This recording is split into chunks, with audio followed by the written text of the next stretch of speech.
Querido Jesus, lerei agora as páginas da Tua vida, que elas me levem a Te amar cada vez mais e que Tuas palavras firam o meu coração e me levem a mudar de vida.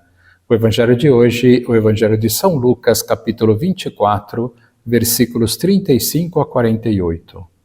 Naquele tempo, os 2 discípulos contaram o que tinha acontecido no caminho e como tinham reconhecido Jesus ao partir o pão. Ainda estavam falando quando o próprio Jesus apareceu no meio deles e lhes disse: "A paz esteja convosco."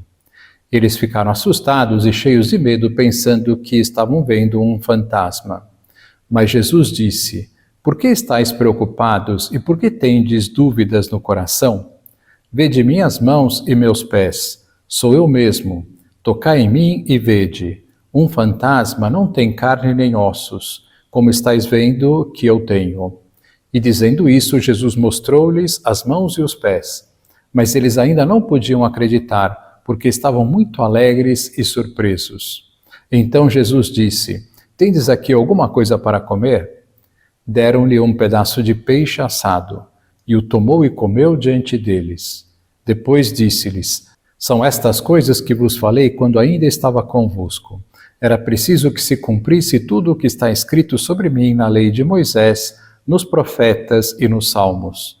Então Jesus abriu a inteligência dos discípulos para entenderem as Escrituras e lhes disse: "Assim está escrito: o Cristo sofrerá e ressuscitará dos mortos ao terceiro dia, e no seu nome serão anunciados a conversão e o perdão dos pecados a todas as nações, começando por Jerusalém.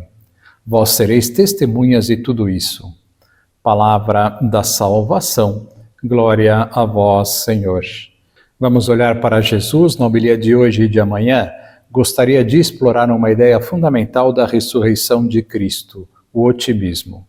Como já dissemos anteriormente, São Paulo, pensando no episódio da ressurreição, fará um raciocínio muito simples. Se Cristo ressuscitou, ele venceu a morte.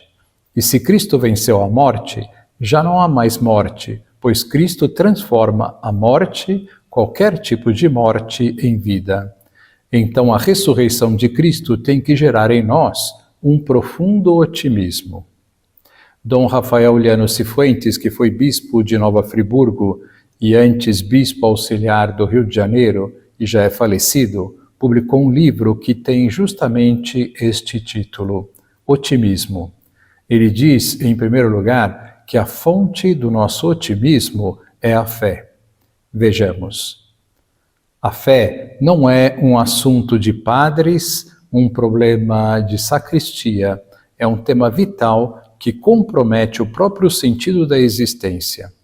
Acreditar que Deus existe ou que não existe é o ponto mais importante da vida humana. Se Deus não existe, a vida é um caos apocalíptico, dirá Charles Charbonneau. Se Deus não existe, só há uma verdade fácil de entender e difícil de aceitar. Os homens morrem e não são felizes. A existência humana é um perfeito absurdo para quem não tem fé na imortalidade, escreverá Camus. Se Deus não existe, somos uma raça de doentes mentais, dirá Koestler. Se Deus não existe, somos náufragos num planeta condenado, afirmará Wiener. Se Deus não existe, todo o humanismo é estéril, é um humanismo do inferno, acrescentará Sartre. E ainda Dostoiévski sentenciará literalmente: se Deus não existe, não percebo como é que um ateu não se suicida imediatamente. Mas se Deus existe, se Ele está ao nosso lado como um Pai amoroso, por que inquietarmos-nos? Por que perder a paz e o otimismo? Por que não nos deixarmos penetrar por esse equilíbrio íntimo, por essa serenidade que se desprende dessas palavras simples e profundas do Senhor, que são como um rio de paz no mar agitado das nossas ansiedades e pessimismos? Não se vendem 2 passarinhos por um asse? Todavia, nenhum só deles cai em terra sem a vontade do vosso Pai. Quanto a vós, até mesmo os cabelos todos da vossa cabeça estão contados. Não temais, pois valeis mais do que muitos pássaros. Quando a fé ocupa todos os espaços e abrange a vida toda, o passado, o presente e o futuro, quando ela representa um verdadeiro abandono nas mãos do nosso Pai Deus, como não havemos de ser otimistas? São José Maria Escrivá assim repetia: que confiança, que descanso e que otimismo nos dará no meio das dificuldades sentir-vos filhos de um Pai que tudo sabe e que tudo pode. Que perguntas podemos fazer? Como anda a minha fé? Ela é sólida, robusta? Ela influi na minha vida gerando paz e otimismo? Amanhã continuamos. Agora vos dou a bênção para este dia, a bênção de Deus Todo-Poderoso, Pai, Filho e Espírito Santo, esteja sempre convosco e permaneça para sempre. Amém.